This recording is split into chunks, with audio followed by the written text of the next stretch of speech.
Good evening students, welcome to Chandramani IAS. आज से हम प्रीवियस ईयर क्वेश्चंस को सॉल्व करेंगे, जिससे प्रीवियस ईयर क्वेश्चन सॉल्व करने से ये क्लियर हो जाएगा कि किस टॉपिक से कौन से क्वेश्चंस आ रहे हैं और किस टॉपिक से ज़्यादा क्वेश्चंस आते हैं, किस टॉपिक से कम। इससे हमें प्रीवियस ईयर क्वेश्चन करने से हमें हर इम्पोर्टेंट टॉपिक की पहले से ही जानकारी और अच्छी तैयारी हो जाएगी। इसलिए आज से हम प्रीवियस ईयर क्वेश्चंस सॉल्व करेंगे। तो स्टार्ट करते हैं। Good evening, welcome to Chandramani IAS. मैं ज्योग्राफी फैकल्टी पूजा सिंह। तो स्टार्ट करते हैं previous year questions. First question, how many latitudes are there on the globe drawn at 1 degree interval, यानी कि 1 डिग्री अंतराल में ग्लोब में कितने अक्षांश होते हैं। फर्स्ट ऑप्शन है 180, सेकंड है 178, थर्ड है 179 और लास्ट है नन ऑफ द अबव। पहले आप सॉल्व करें, फिर इसका पहले लैंगिट्यूड देख लेते हैं क्या है। जैसे ये आपका ग्लोब है, इसमें कहा है हाउ मैनी लैटिट्यूड। ये आपका 0 डिग्री इक्वेटर, ठीक है। ये ग्लोब 0 डिग्री इक्वेटर जो कि ग्लोब को 2 भागों में बांटती है, नॉर्दर्न हेमिस्फीयर और सदर्न हेमिस्फीयर।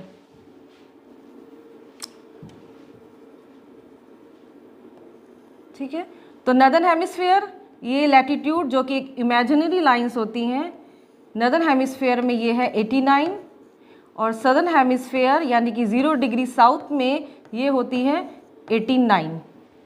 89 प्लस 89 और प्लस आपका इक्वेटर, तो टोटल कितना हुआ 117, यानी कि इसका सी ऑप्शन करेक्ट है, 179। ठीक है, how many latitude are there on the globe drawn at 1 degree interval, तो इसका आंसर होगा 179। 0 डिग्री जो कि ग्लोब को 2 भागों में बांटता है, नॉर्दर्न हेमिस्फीयर यानी उत्तरी गोलार्ध, सदर्न हेमिस्फीयर यानी कि दक्षिणी गोलार्ध। तो नॉर्दर्न हेमिस्फीयर में 89 लाइन्स हैं और साउथ में 89 लाइन्स हैं, दोनों को प्लस, और एक इक्वेटर बचा 0 डिग्री, टोटल 179। एक मिनट, जैसे आपका 0 डिग्री है, ये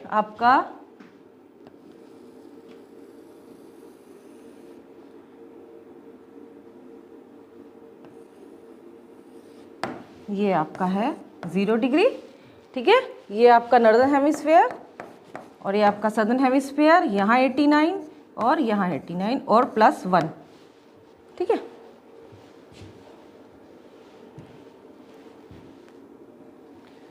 सेकंड है आपका कोसी से है, the average height of the Kosi plain from mean sea level is. Kosi मैदान का सागर से औसत ऊंचाई कितनी है, सागर स्तर से औसत ऊंचाई कितनी है। The average height of the Kosi plain from mean sea level is. Option है आपके 300 metre, 150 metre, 30 metre, none of the above.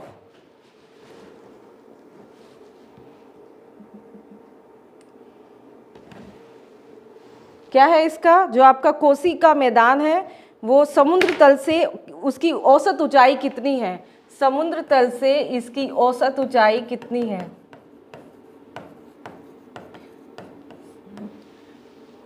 समुद्र तल से औसत ऊंचाई का मतलब कि वह जगह जब मतलब समुद्र तल से जमीन की कितनी ऊंचाई है ये मापा जाता है।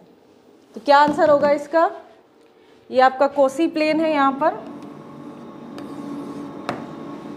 कोसी, पहले देख लेते हैं कोसी, इसका आंसर पहले बता देती हूँ, 30 मीटर है। अब कोसी प्लेन, कोसी क्या है, कोसी एक रिवर का नाम है, नदी का नाम है, जो 3 रिवर के जो कि 3 स्ट्रीम से मिलके बनती है,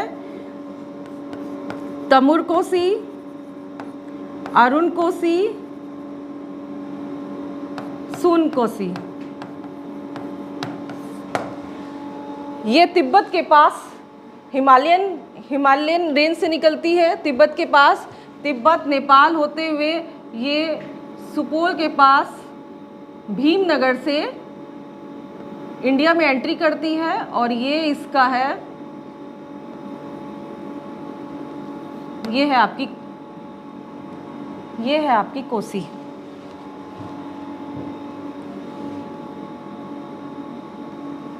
कोसी है, जिसे बिहार का सोरो भी बोलते हैं। इसी कोसी नदी पर एक प्रोजेक्ट भी बनाया जा रहा है, Kosi Mechi river, Kosi Mechi river inter linking project. इसी कोसी नदी पर Kosi Mechi river interlinking project भी बनाया जा रहा है, जो कि भारत में Ken Betwa river interlinking project के बाद दूसरा लार्जेस्ट प्रोजेक्ट है।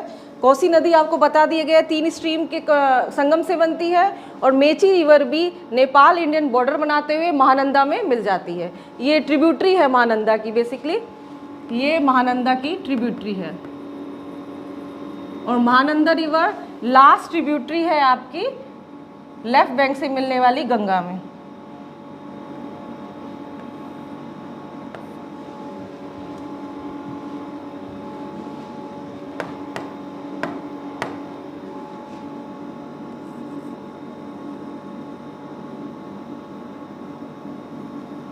ये है आपकी गंगा, ठीक है। ये महानंदा, ये कोसी।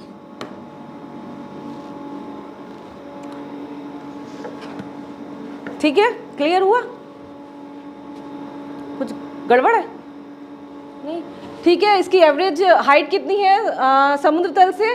30 मीटर है। और कोसी का बता दिया है, ये 3 नदियों के संगम से बनता है, तमुर, अरुण और सन कोसी से बनता है। इसे सप्त कोसी के नाम से भी जाना जाता है। और फिर ये गंगा में कटिहार के खेल गांव के पास ये गंगा में मिल जाती है। कटिहार जो है गंगा में मिल जाती है। और ये कोसी नदी बाढ़ के लिए प्रसिद्ध है। और ये जो प्रोजेक्ट बनाया जा रहा है, ये बेसिकली इरिगेशन और फ्लड कंट्रोल के लिए बनाया जा रहा है, ताकि जो पूर्वांचल का एरिया है उसमें सिंचाई सुविधा उपलब्ध हो सके। आपका पूर्वांचल एरिया ये है, आपका किशनगंज है, अररिया है, पूर्णिया है, कटिहार है, ये आपका पूर्वांचल है। पूर्वांचल जो मिथिला का सब रीजन माना जाता है। ठीक है, क्लियर हुआ? समुद्र तल से मतलब आप समझ गए हैं। समुद्र तल का मतलब क्या है? समुद्र तल का मतलब है किसी जगह की ज़मीन को समुद्र तल से, किसी जगह की ज़मीन की ऊंचाई को समुद्र तल से मापना। सी लेवल,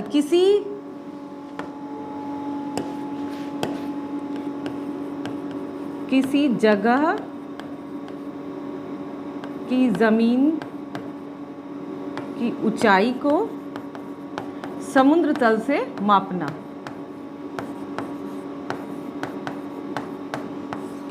वो क्या है? सी लेवल, और इसका आंसर है 30 मीटर।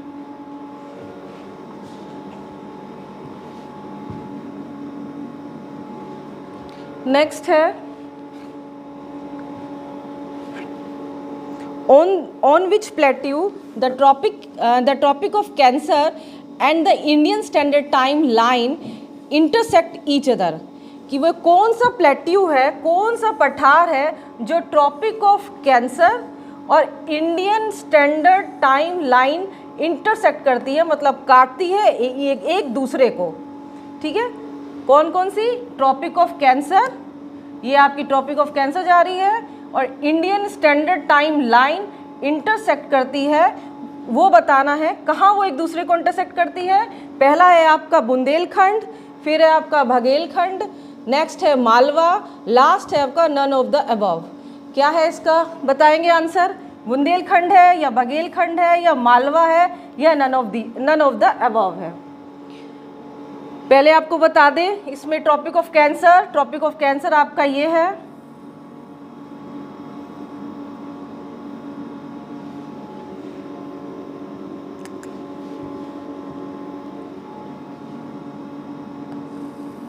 ये त्रिपुरा और मिजोरम से होके जाती है। यहाँ पे थोड़ा अगर टेढ़ा मेढ़ा बन जाए, ये त्रिपुरा और मिजोरम है यहाँ पर। ये ट्रॉपिक ऑफ कैंसर जो लिखा है यहाँ, ये 8 स्टेट से जाती है। Tropic of cancer pass through 8 states, Indian 8 states. कौन सी है आपकी? गुजरात, राजस्थान, MP, छत्तीसगढ़, झारखंड, वेस्ट बंगाल, त्रिपुरा, मिजोरम। दूसरा ये क्या 8, दूसरा क्या इसमें पूछा है, Indian standard time line intersect. ये आपकी क्या है, भारतीय मानक समय, जिससे भारत का समय तय मापा जाता है, ये एक पैमाना है और ये आपकी 5 राज्यों से गुजरती है, 5 राज्यों से होते हुए गुजरती है।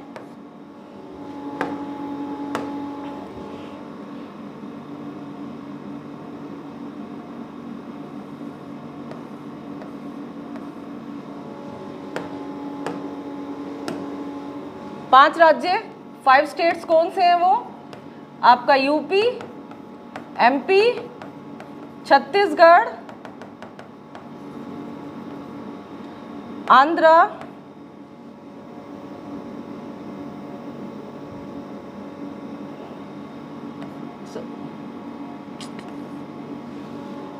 एक मिनट, ओडिशा और आंध्रा। इन 5 से होकर आपका ये Indian standard time line intersect करता है। तो इससे क्या इसका क्वेश्चन बनेगा, बघेलखंड आपका बनेगा। ठीक है, बघेलखंड, ये आपका बघेलखंड, जैसे अगर मैं हटा दूं आपका, बघेलखंड क्या है, ये आपका बघेलखंड वाला पार्ट है, ये सॉरी ये आपका बुंदेलखंड वाला पार्ट है, ये आपका बघेलखंड है और ये मालवा। बघेलखंड में क्या क्या आ जाता है आपका, बघेलखंड में आपका ये जो यूपी का पार्ट है जिसमें चित्रकूट, बांदा, आपका मिर्ज़ापुर, झांसी, जालौन, महोबा, ये सब आते हैं ज़िले।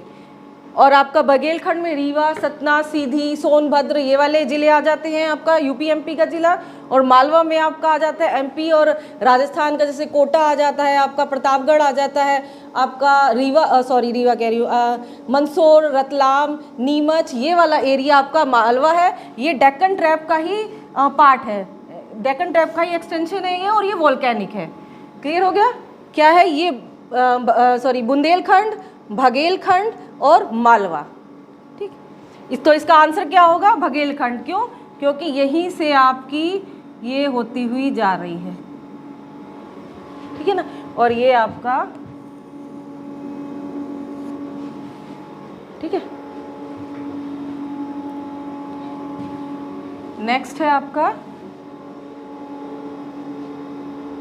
हाँ नेक्स्ट है आपका, which district of Uttarakhand is not situated along the Tibet boundary. Uttarakhand का कौन सा जिला तिब्बत बाउंड्री के पास स्थित नहीं है। तो ऑप्शन में क्या क्या है आपका, उत्तरकाशी, चमोली, अल्मोड़ा या नन ऑफ द अबव। ये है आपका उत्तराखंड।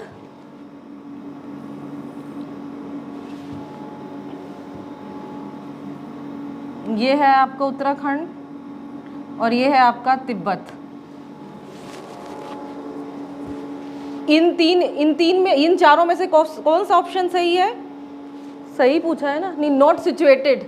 उत्तरकाशी है क्या तिब्बत से टच करता हुआ, चमोली या अल्मोड़ा, या इनमें से कोई नहीं। इसका आंसर है आपका अल्मोड़ा, क्योंकि तिब्बत से टच करता हुआ आपका उत्तरकाशी है, चमोली है और पिथौरागढ़ है, और पिथौरागढ़ है, पिथौरागढ़। जो आपका अल्मोड़ा है वो चमोली के साउथ में पड़ जाता,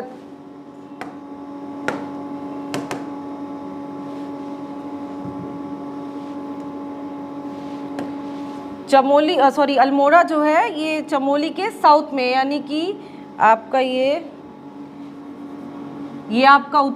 आपका है उत्तरकाशी, यहाँ है आपका चमोली, और ये है आपका पिथौरागढ़, और चमोली के साउथ में आता है अल्मोड़ा, जिससे कि अल्मोड़ा आपका गलत आंसर हो जाएगा, मतलब सही आंसर हो जाएगा। नॉट सिचुएटेड कौन सा है, अल्मोड़ा।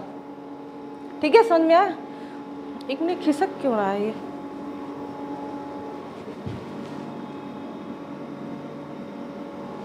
यही है नेक्स्ट क्वेश्चन। हाँ, नेक्स्ट क्वेश्चन है आपका, where does the El Nino current flow. आपकी एल नीनो धारा कहाँ बहती है। ऑप्शन है आपका Pacific Ocean, Indian Ocean, Bay of Bengal या more than one of the above. पहला ऑप्शन है आपका पैसिफिक, प्रशांत महासागर, हिंद महासागर, बंगाल की खाड़ी, या एक ऑप्शन से ज़्यादा। इसमें से कौन सा ऑप्शन सही है? एल नीनो कहाँ से होकर बहती है? प्रशांत महासागर से, या हिंद महासागर, पैसिफिक ओशियन, या इंडियन ओशियन, या बे ऑफ बंगाल, या more than one of the above. क्या है? एल नीनो के बारे में पूछा है। एल नीनो कहाँ, ये बहती कहाँ है ये करंट? एल नीनो आपका साउथ अमेरिका, ये है आपका साउथ अमेरिका, साउथ अमेरिका है। साउथ अमेरिका के मिडिल और ईस्ट में ये पैसिफिक ओशियन करंट बहती है, ठीक है। ये पैसिफिक ओशियन करंट कह रहे हैं, एल नीनो करंट बहती है। एल नीनो करंट क्या करती है? ये महासागर में आमतौर पर ये महासागर में सामान्य ताप में वृद्धि कर देती है, जिससे तापमान बढ़ता है। और ये 2 से 7 साल के बीच में रिपीट होता है, 2 से 7 या 2 से 9 साल के बीच में रिपीट होता है। इसको पेरू के मछुआरों ने इसे क्या नाम दिया गया है? लिटिल चाइल्ड या क्राइस्ट चाइल्ड नाम दिया है इसका। इसके तापमान के बढ़ने से क्या प्रभाव पड़ते हैं? इससे भारत में मानसून जो है कमज़ोर पड़ जाता है, औसत एवरेज रेनफॉल से कम, यानी औसत वर्षा से कम रेनफॉल करता है। दूसरा, वाटर क्राइसिस के संकट भी आ जाते हैं, वाटर क्राइसिस यानी जल संकट भी आ जाता है, और वनों में आग लगने की स्थिति भी पैदा हो जाती है। ये 3 इसके प्रभाव हैं। क्या है? एल नीनो, यानी इसका आंसर क्या होगा आपका? Pacific ocean. क्या है आपका? Pacific ocean. कहाँ है ये एल नीनो करंट? मिडिल व ईस्ट साउथ अमेरिका, ठीक है। इससे क्या होता है? हमारे भारत में मॉनसून जो है कमज़ोर पड़ जाता है, एवरेज रेनफॉल से कम बारिश होती है। दूसरा, वाटर क्राइसिस हो जाता है, जल संकट की स्थिति पैदा हो जाती है, और वनों में आग लगने का भी डर रहता है, ठीक है। नेक्स्ट है आपका, which of the following national parks and wildlife sanctuaries, इसमें से कौन सा नेशनल पार्क है और कौन सा वाइल्ड लाइफ सेंचुरी है बिहार में? ऑप्शन है इसका Valmiki national park, Dudhwa national park, Gajner wildlife century और भीमबंध वाइल्ड लाइफ सेंचुरी। बताएं इसका क्या आंसर है? इसका कोड दिया हुआ है 1 and 4, 2 and 3, 1 and 3, लास्ट में है आपका 2 and 4। ये डी है इसका ऑप्शन, 2 and 4। डी इसका ऑप्शन दिखाई नहीं दे रहा है, 3 ही है, तो डी मैंने यहाँ लिख दिया है 2 and 4। क्या है इसका? बिहार में कौन सा नेशनल पार्क है या वाइल्ड लाइफ सेंचुरी है? फर्स्ट है आपका वाल्मीकि नेशनल पार्क, सेकंड है Dudhwa national park, third is Gajner wildlife sanctuary, fourth is Bhimbandh wildlife sanctuary. इसमें आपको बताना है कौन सा नेशनल पार्क बिहार में है और कौन सा वाइल्ड लाइफ सेंचुरी बिहार में है। ये है बिहार, बताएं इसका आंसर।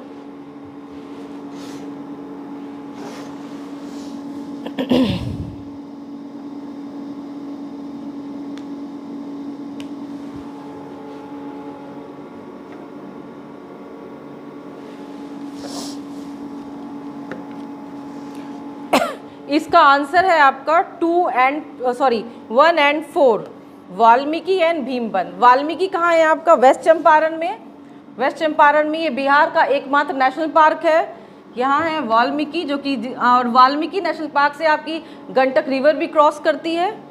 वेस्ट चंपारण है वाल्मीकि नेशनल पार्क, और ये टाइगर रिजर्व भी है। जैसे ये क्वेश्चन अगर पूछे कि वाल्मीकि नेशनल पार्क में किस एनिमल का कंजर्वेशन किया जाता है, जैसे काजीरंगा में वन हॉर्न राइनो है, उसी तरीके से वाल्मीकि नेशनल पार्क टाइगर पे ज़्यादा इम्पोर्टेंस देता है, ये इसके कंजर्वेशन के लिए है।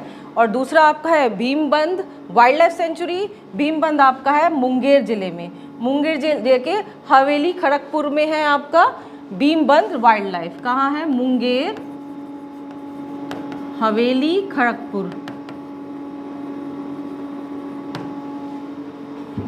नेशनल पार्क और वाइल्ड लाइफ सेंचुरी में क्या डिफरेंसेस हैं? नेशनल पार्क, पहले नेशनल पार्क का एक फर्स्ट पॉइंट,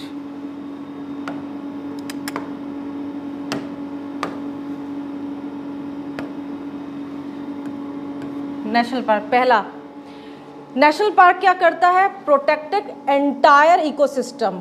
क्या है? प्रोटेक्टेड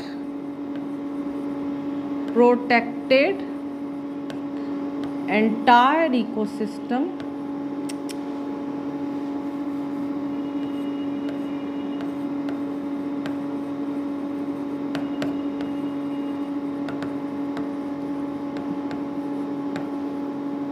इकोसिस्टम मतलब पारिस्थितिकी तंत्र। आपके इकोसिस्टम, इको मीन्स घर और सिस्टम मीन्स व्यवस्था या प्रणाली। इकोसिस्टम में हर चीज़ आ जाती है, आपका प्लांट्स, आपका एनिमल्स, आपके माइक्रो ऑर्गेनिजम्स और फिजिकल फैक्टर्स। क्या क्या है? आपका एनिमल है, आपका प्लांट्स है, माइक्रो ऑर्गेनिज्म यानी सूक्ष्म जीव ऑर्गेनिज्म, और फिजिकल फैक्टर्स। आपका फिजिकल फैक्टर मतलब यानी भौतिक कारक। इस भौतिक कारक या फिजिकल फैक्टर में आपका टेम्परेचर आ जाता है, आपका सॉयल, मिनरल्स, वर्षा, रेनफॉल, ये सभी आपके फिजिकल फैक्टर हैं। यही सभी मिला के यानी इकोसिस्टम, इन सब के बीच में अंतःक्रिया यानी इंटरेक्शन होता है, जिससे हमारा परिस्थिति तंत्र यानी इकोसिस्टम बैलेंस रहता है, संतुलन बनाए रखता है। तो ये क्या है? नेशनल पार्क इन सब को लेके चलता है। लेकिन वाइल्ड लाइफ सेंचुरी क्या, वाइल्ड लाइफ सेंचुरी क्या कैरेक्टरिस्टिक है? स्पेशली एक स्पेसिफिक स्पीसीज को कंजर्व करता है। एक स्पेसिफिक स्पीसीज को कंजर्व करने के लिए वाइल्ड लाइफ सेंचुरी बनाया जाता है। कंजर्वेशन के लिए वाइल्ड लाइफ सेंचुरी बनाया जाता है। सेकंड, पहला क्या है? Protect entire ecosystem. क्या? National park. नेशनल पार्क बड़ा है वाइल्ड लाइफ सेंचुरी से, क्योंकि ये हर किसी चीज़ को कंजर्व कर रहा है। लेकिन वाइल्ड लाइफ सेंचुरी खाली वाइल्ड यानी कि स्पेसिफिक स्पीसीज को ही कंजर्व करता है। सेकंड पॉइंट है, यहाँ ह्यूमन एक्टिविटी नेशनल पार्क में ह्यूमन एक्टिविटी हाईली रिस्ट्रिक्टेड होती हैं।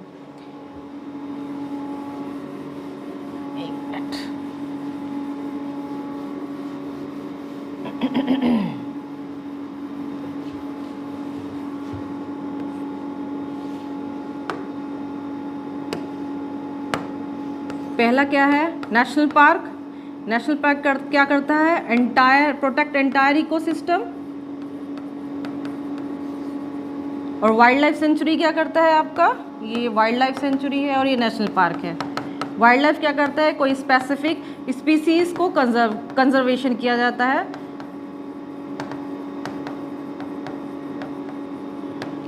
Second point, human activity national park में हाईली रिस्ट्रिक्टेड होती हैं। ह्यूमन एक्टिविटीज़ नेशनल पार्क में हाईली रिस्ट्रिक्टेड होती हैं।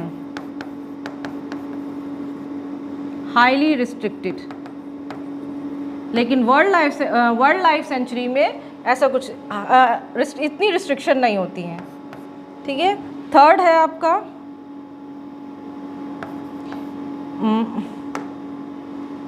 थर्ड आपका क्या है कि नेशनल पार्क की जो बाउंड्री है वो वेल डिफाइंड होती है, लेकिन वाइल्ड लाइफ सेंचुरी में ऐसा नहीं होता है।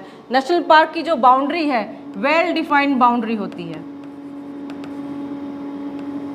Well defined boundary. लेकिन वाइल्ड लाइफ सेंचुरी में वेल डिफाइंड बाउंड्री नहीं होती है। इसके मेन 3 पॉइंट्स क्या हैं? ये प्रोटेक्ट एंटायर इकोसिस्टम, लेकिन ये कुछ एक विशेष प्रजाति को ही संरक्षण देता है। सेकंड है, यहाँ ह्यूमन एक्टिविटी हाईली रिस्ट्रिक्टेड होती हैं, मानव गतिविधियाँ बहुत ही प्रतिबंध लगाया जाता है नेशनल पार्क में, लेकिन वाइल्ड लाइफ सेंचुरी में ऐसा नहीं है। यहाँ पे फॉरेस्ट्री और एग्रीकल्चर कर सकते हैं, आपका फॉरेस्ट्री और एग्रीकल्चर कर सकते हैं। तीसरा, नेशनल पार्क की वेल डिफाइंड बाउंड्री होती है, लेकिन वाइल्ड लाइफ सेंचुरी की वेल डिफाइंड बाउंड्री नहीं होती है। तो इसका आंसर क्या है? 1 और 4 वाल्मीकि नेशनल पार्क जो कि वेस्ट चंपारण में है, और 4th है भीमबंध नेशनल पार्क जो कि हवेली खड़गपुर मुंगेर में है। इसका आंसर है 1 और 4। बाकी के जो 2 हैं, दुधवा नेशनल पार्क और गजनेर वाइल्ड लाइफ सेंचुरी, आपका Dudhwa national park UP Lakhimpur Kheri जिले में पड़ता है, लखीमपुर डिस्ट्रिक्ट, उत्तर प्रदेश, लखीमपुर डिस्ट्रिक्ट में है। ये लखीमपुर डिस्ट्रिक्ट उत्तर प्रदेश का लार्जेस्ट डिस्ट्रिक्ट है। लखीमपुर खीरी उत्तर प्रदेश लार्जेस्ट डिस्ट्रिक्ट है, यहीं आपका दुधवा नेशनल पार्क है, लार्जेस्ट डिस्ट्रिक्ट। और गजनेर वाइल्ड लाइफ सेंचुरी कहाँ है आपका? बीकानेर में है, राजस्थान, बीकानेर राजस्थान। गजनेर कहाँ है आपका? बीकानेर राजस्थान में। यहाँ कभी महाराजाओं के लिए शिकार के लिए प्रबंध किया जाता था, लेकिन अब नहीं है। क्या है? बीकानेर राजस्थान में है गजनेर। वाल्मीकि आपका Bihar West Champaran, Dudhwa national park UP Lakhimpur Kheri, Gajner आपका बीकानेर राजस्थान, भीमबंध मुंगेर हवेली खड़गपुर। फिर है आपका नेक्स्ट क्वेश्चन है आपका, the Gangetic river dolphin has been categorised as endangered under the IUCN's red list. First point है इसका, the Gangetic river dolphin has been categorised as endangered under the IUCN's red list. It does not have crystalline eyes lens, rendering it effectively blind. Navigation and hunting are carried out using echolocation. Last है, it has been recognized as India's national aquatic animal. पहला क्या है? Ganga river dolphin को endangered में इस वर्गीकरण में रखा गया है, एंडेंजर्ड में IUCN रेड लिस्ट में।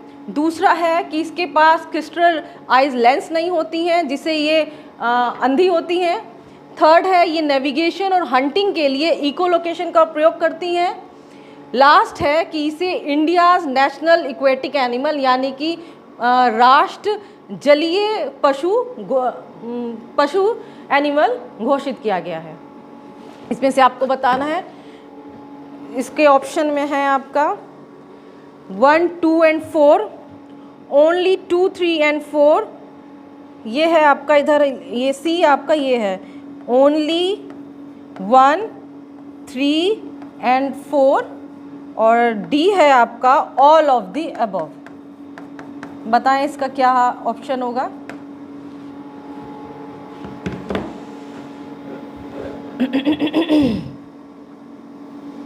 All of the above.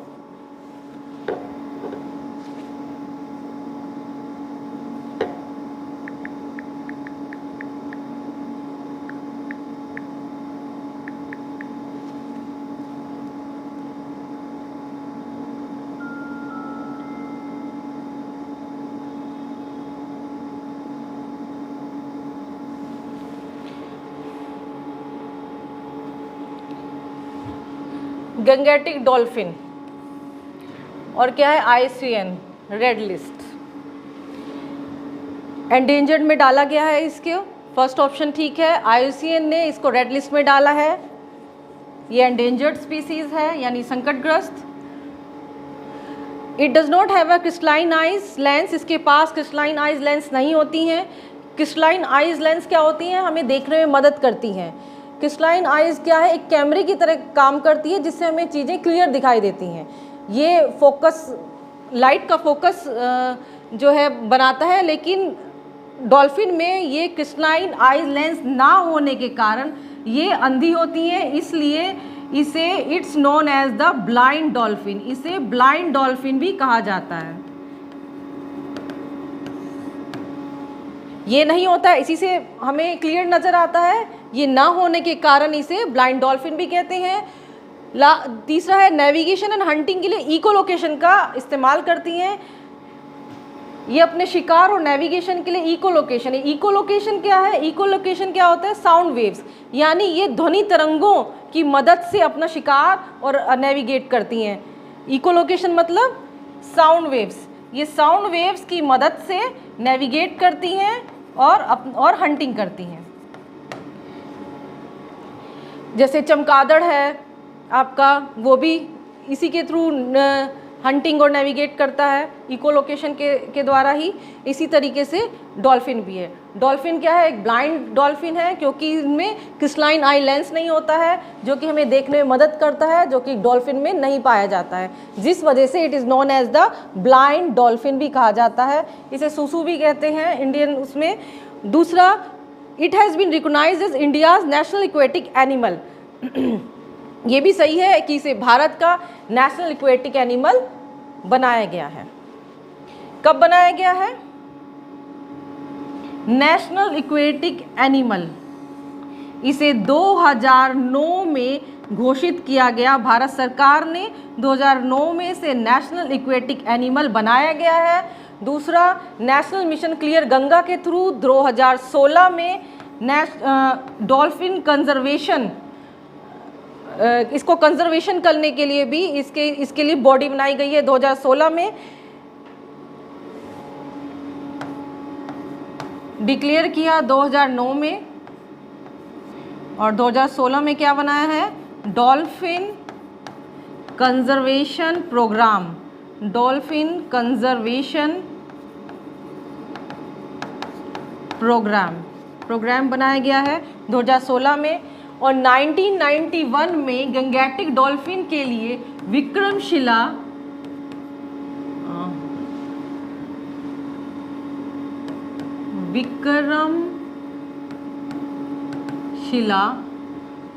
Dolphin century, Vikramshila dolphin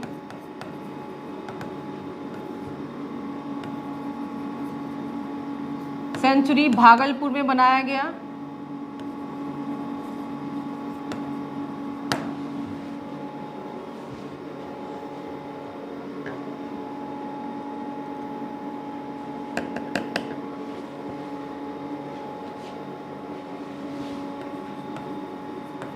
(1991) में Vikramshila Gangetic dolphin century Bhagalpur में बनाया गया। 2009 में इसे नेशनल एक्वेटिक एनिमल डिक्लेयर किया गया भारत सरकार ने।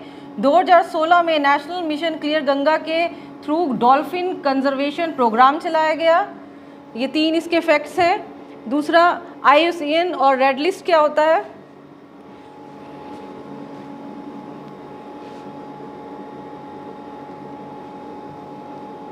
क्या है पहला point? 1991 Vikramshila Gangetic dolphin century Bhagalpur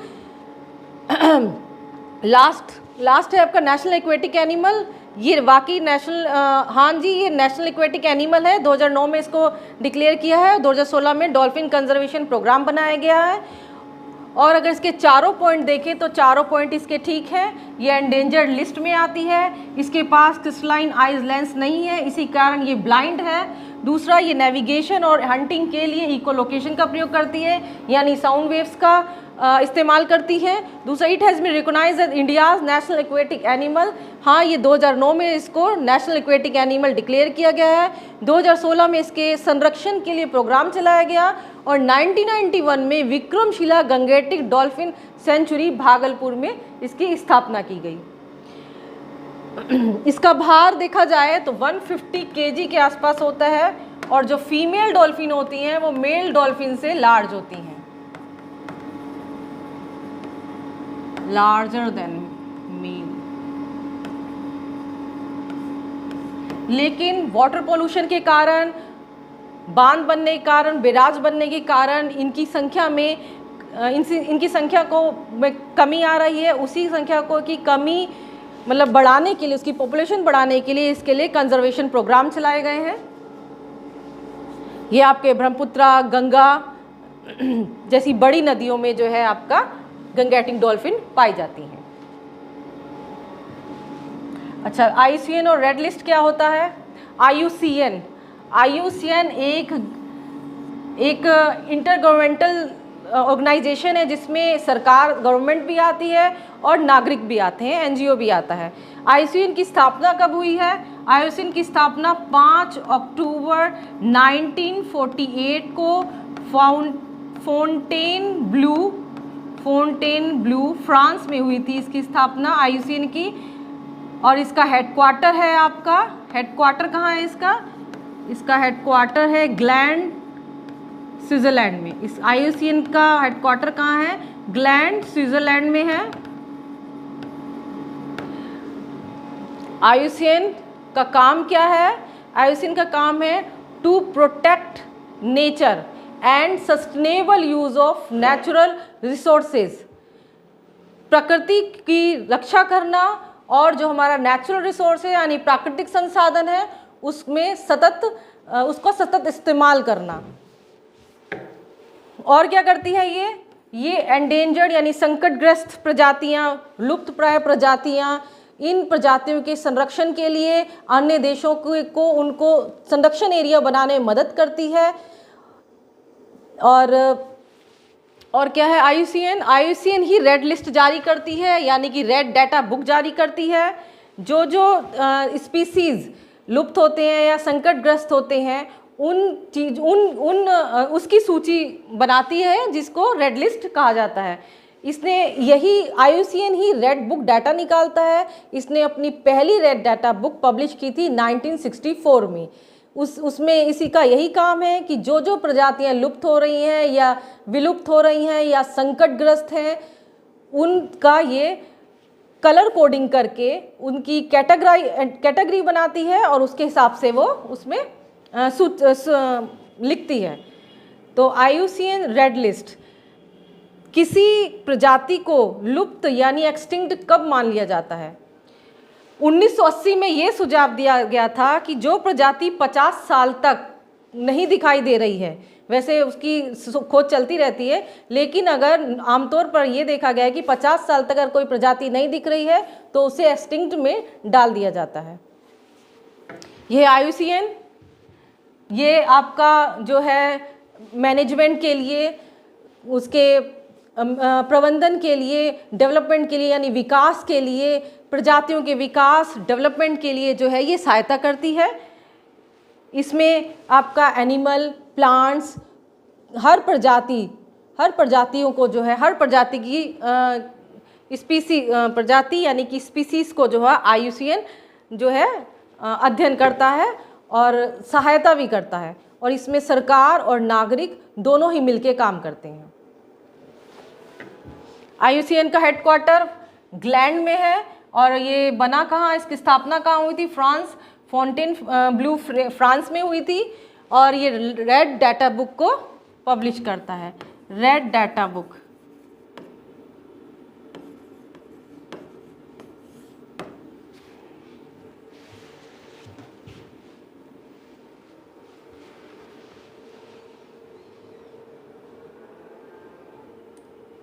next है आपका the other name of river Gandak.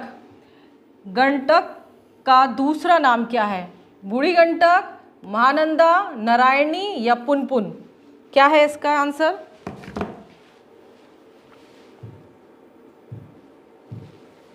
The other name of river Gandak is बूढ़ी गंडक, महानंदा, नारायणी, पुनपुन।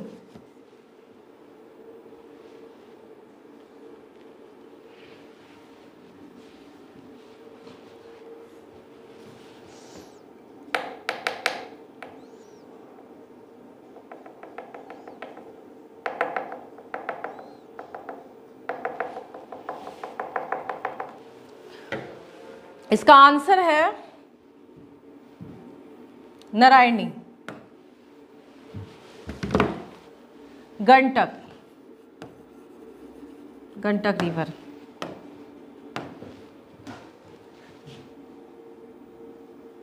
ये है आपकी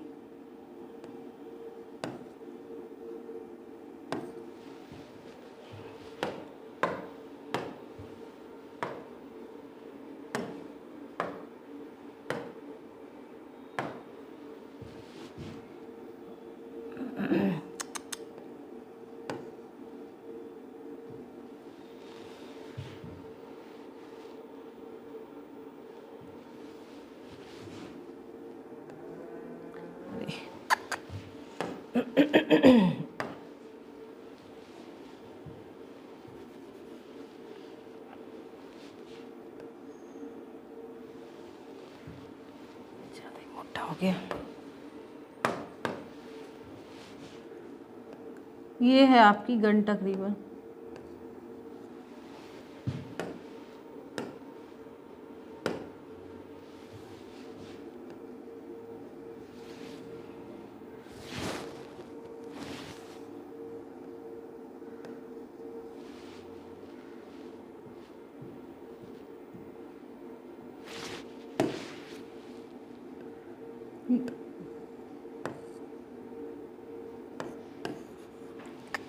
चल क्यों नहीं रहा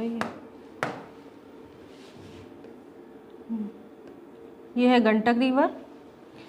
ये नुबाइन हिमल ग्लेशियर से निकलती है।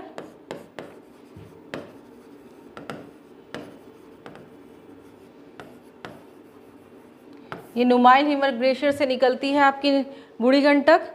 इसके मल्टीपल नेम्स हैं, मल्टीपल नेम्स।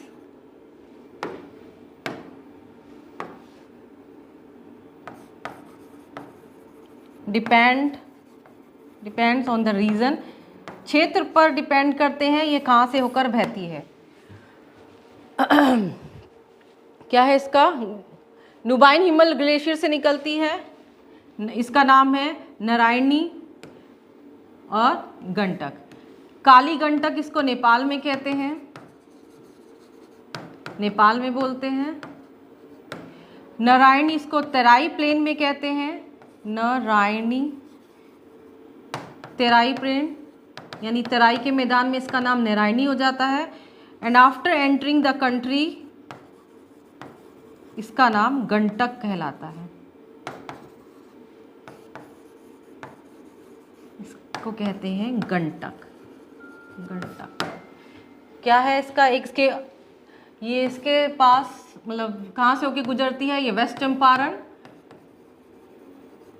और Valmiki national park, Valmiki national park से होते हुए गुजरती है, जो कि बिहार का एकमात्र नेशनल पार्क है। गंडक इसका अदर नेम क्या है? नारायणी काली गंडक भी है। इसको नेपाल में नारायणी तराई प्लेन में और आफ्टर एंटरिंग द कंट्री देश में जब ये प्रवेश करती है तो इसका नाम हो जाता है गंडक। ये है आपका गंडक जो हाजीपुर के आसपास गंगा में मिलती है और ये लेफ्ट बैंक ट्रिब्यूटरी है गंगा की। क्या लेफ्ट बैंक ट्रिब्यूटरी है गंगा की? लेफ्ट बैंक ट्रिब्यूटरी यानी सहायक नदी है ये गंगा की। लेफ्ट ट्रिब्यूटरी ऑफ गंगा क्या है? गंडक। फिर है आपकी महानंदा। महानंदा आपकी दार्जिलिंग दूसरी रिवर। आंसर इसका नारायणी है और बाकी की नदियां देख लेते हैं। महानंदा, महानंदा आपकी दार्जिलिंग हिल्स से निकलती है। महानंदा दार्जिलिंग हिल्स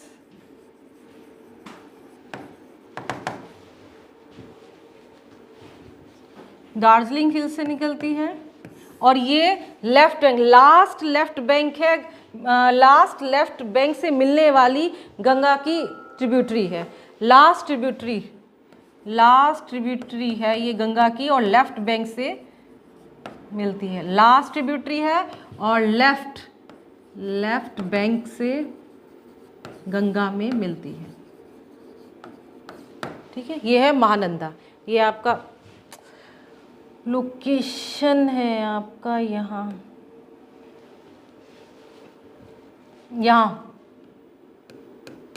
ठीक है। फिर है आपकी पुनपुन रिवर। पुनपुन कहाँ से है? पलामू डिस्ट्रिक्ट से निकलती है यानी छोटा नागपुर पठार से। छोटा नागपुर प्लेट्यू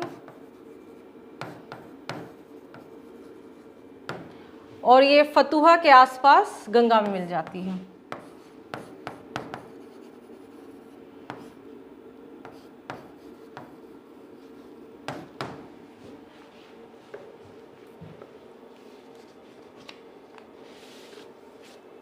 ठीक है, अब है आपका नेक्स्ट है आपका बूढ़ी गंडक। बूढ़ी गंडक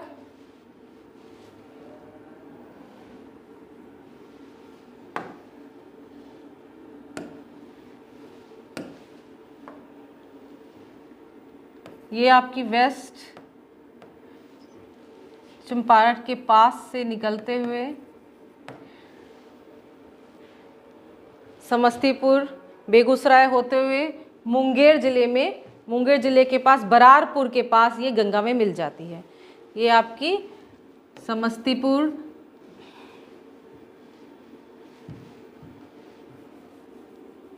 ये आपका जो लेफ्ट विंग लेफ्ट ट्रिब्यूटरी ये है आपकी महानंदा के लिए है।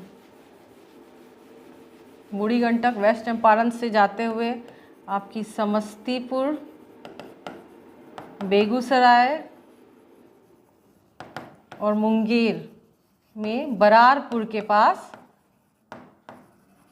गंगा में मिल जाती है। ठीक है, बूढ़ी Gandak, Mahananda last tributary left bank से मिलने वाली गंगा में नदी है। नारायणी जो कि गंडक का ही अदर नेम है, पुनपुन पलामू डिस्ट्रिक्ट छोटा नागपुर से निकलकर फतुहा के पास गंगा में मिल जाती है। नेक्स्ट है आपका goal is found in which of the flowing district of Bihar.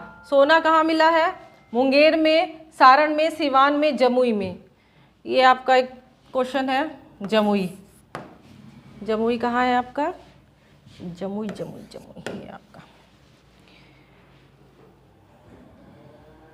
Next, Triveni canal.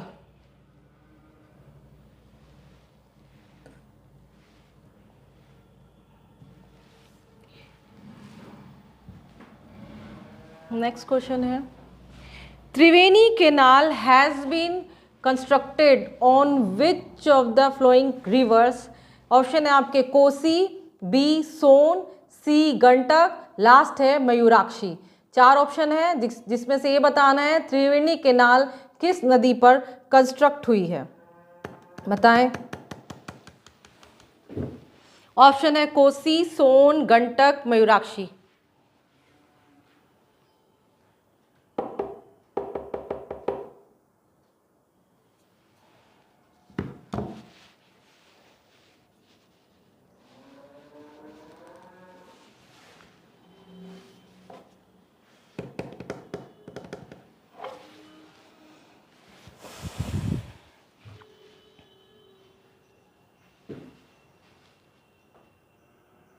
इसका आंसर है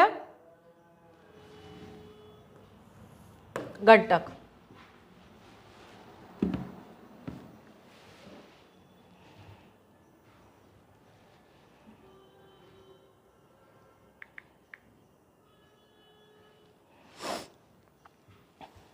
इसका आंसर है आपका Gandak. Triveni canal is built on the Gandak river. ये 1979 में बिल्ड किया गया था गंडक रिवर। गंडक रिवर का ओरिजिन आपको बताए हैं, न्यूबाइन हिमल ग्लेशियर से होता है और इसको नारायणी के नाम से भी जाना जाता है। इसको काली गंडक नेपाल में कहते हैं। ये है आपका गंडक रिवर, ये यहाँ से बहती हुई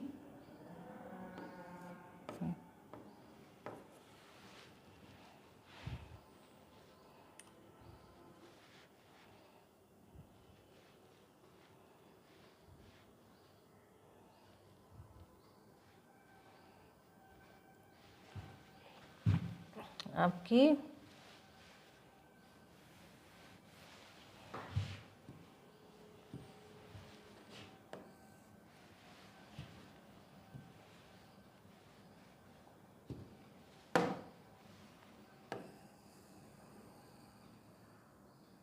ये है आपकी गंडक रिवर।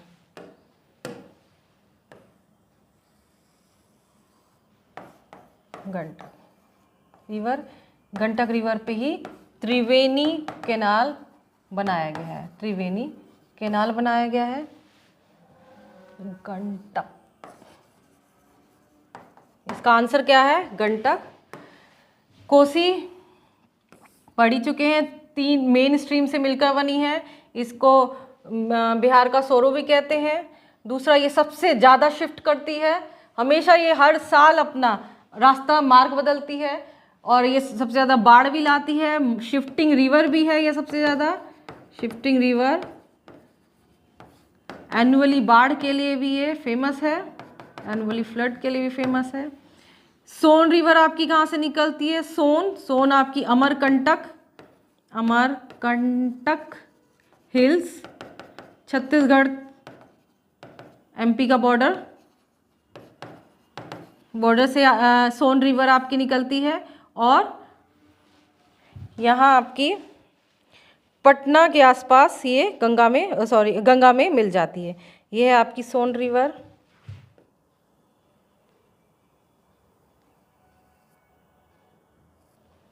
ये है आपकी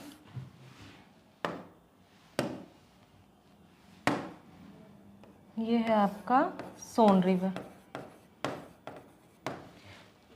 गंडक हो ही गया है। मयूराक्षी आपकी त्रिकुट हिल से निकलती है, त्रिकुटा हिल से निकलती है, जो कि झारखंड देवघर में है। देवघर झारखंड में है। मयूराक्षी रिवर, कोसी रिवर, सोन रिवर, गंडक, मयूराक्षी। इसका आंसर क्या है? त्रिवेणी केनाल वाला गंडक है। और बाकी रिवर्स के लिए फैक्ट है, कोसी रिवर का हो ही गया है। सोन आपका अमरकंटक हिल, छत्तीसगढ़ एमपी बॉर्डर, जो कि यहाँ औरंगाबाद और जहानाबाद होते हुए जो है पटना में मिलाना है इसको, पटना में मिलती है। गंडक रिवर आपका नुबाइन हिमल ग्लेशियर से निकलती है। मयूराक्षी आपकी त्रिकुटा हिल्स, देवघर झारखंड से आपको ये निकलती है, ओरिजिनेट होता है इसका, और वेस्ट बंगाल में चली जाती है। लास्ट आपका क्वेश्चन है, ये वेस्ट बंगाल, ये बहती हुई वेस्ट बंगाल में लास्ट हुगली रिवर में मिल जाती है। हुगली रिवर को ज्वाइन करती है। लास्ट है आपका हो गया ये वाला। त्रिवेणी कैनाल किस पर है? गंडक रिवर पर 1979 में बिल्ट हुआ। कोसी रिवर, सोन रिवर, गंडक, मयूराक्षी, इसका आंसर है गंडक। कोसी 3 मेन स्ट्रीम्स को मिलकर बनती है, तमोर, अरुण, सोन कोसी से मिलकर बनती है। ये शिफ्टिंग रिवर है, सबसे ज़्यादा अपना मार्ग बदलती है और हर साल इसमें बाढ़ आता है, और बिहार का सोरो भी कहा जाता है। सोन रिवर अमरकंटक हिल से निकलती है। गंडक आपका हो गया नुबाइन ग्लेशियर से निकलती है और वेस्ट चंपारण होते हुए पटना में हाजीपुर के आसपास मिल जाती है। मयूराक्षी रिवर क्या है? आपकी त्रिकुटा हिल से ओरिजिनेट होता है देवघर झारखंड में, और फिर ये बहती हुई वेस्ट बंगाल में हुगली रिवर में अपना पानी मिला देती है। नेक्स्ट है आपका rich placer deposits of gold are found on the Ghana coast and gold bearing veins are found in Brazil. assertion है, रीजनिंग का क्वेश्चन है। assertion क्या है? rich placer deposits of gold are found on the Ghana coast and gold bearing veins are found in Brazil. Reasoning है, at some point of time these continents were joined together along the Atlantic coast. ये है कि घाना coast में सोने के deposits हैं और Brazil में जो हैं सोने की शिराएं पाई जाती हैं। क्यों? इसका कारण क्या दिया है कि ये कभी जो कॉन्टिनेंट का पार्ट है, अफ्रीका का वेस्ट और अमेरिका का ईस्ट, ये जो है मिले हुए थे। क्या ये ठीक है? इस चीज़ से पता लगाया जाता है कि यहाँ भी गोल्ड फाउंड हो रहा है और यहाँ पे भी गोल्ड बियरिंग वेन्स हैं ब्राज़ील में। तो क्या ये सही है कि ये कभी जो है दोनों एक दूसरे से मिले हुए थे? ये बताना है। इसका करेक्ट आंसर इसका ऑप्शन है both A and R are true and R is the correct explanation of A, and B both A and R are true but R is not the correct explanation of A. क्या A और are दोनों सही हैं और are का correct explain कर रही है ए का? और सेकंड है कि ए एंड आर दोनों ठीक हैं, आर करेक्ट नहीं है ए से, फिर ए गलत है आर सही है, या आर ए सही है या आर गलत है।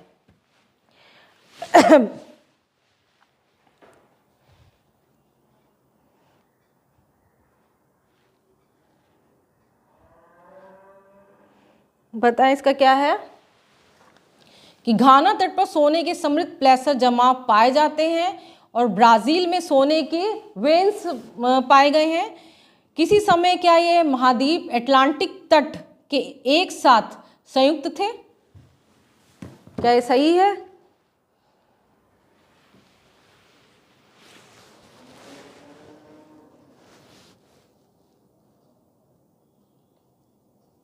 इसका आंसर है both A and R true and R is the correct explanation of A, कि ए और आर दोनों सही है और आर जो है करेक्ट ए को बताती है। कैसे? अफ्रीका का वेस्ट और अमेरिका का जो ईस्ट है, ये दोनों अटलांटिक ओशन कोस्ट जो है, जब एक टाइम हमारी जो पृथ्वी थी वो पेंजिया का पार्ट है, पेंजिया ये भी उसी का ही है, हिस्सा था। तो ये दोनों क्या हुए? अलग। और जब इसको मिलाया जाएगा, इसके ईस्ट और वेस्ट को, तो दोनों क्या है? मिलाया जाता है तो दोनों सेम, जैसे इधर का पार्ट कहा जाता है, यहाँ से मिलता जुलता है, और ये वेस्ट और ईस्ट, यानी कि ये सही है कि these continent were joined together along the Atlantic coast. और यहाँ क्या है? Rich placer deposit gold. Ghana coast कहाँ है आपका? अफ्रीका के वेस्टर्न कोस्ट पर है आपका, यहाँ घाना है। और क्या है? ब्राज़ील आपका यहाँ है, अमेरिका के ईस्ट में। तो यानी ये सही है at some point of time, कि किसी समय ये दोनों जो हैं continent were joined together along the Atlantic coast. कभी ये पेंजिया का पार्ट था, लेकिन ये धीरे धीरे खिसक कर एक दूसरे से दूर हो गया। तो ये जो है दोनों जो हैं ये लाइंस, ये दोनों A and R correct, and R is the correct explanation of A. ये था आपका लास्ट क्वेश्चन। तो ये थे आपके प्रीवियस ईयर क्वेश्चंस, ठीक है। तो ये आज के आपके प्रीवियस क्वेश्चंस शायद 11 या 10 क्वेश्चंस थे। बाकी फिर हम कल मिलते हैं इसी प्रीवियस क्वेश्चंस के साथ।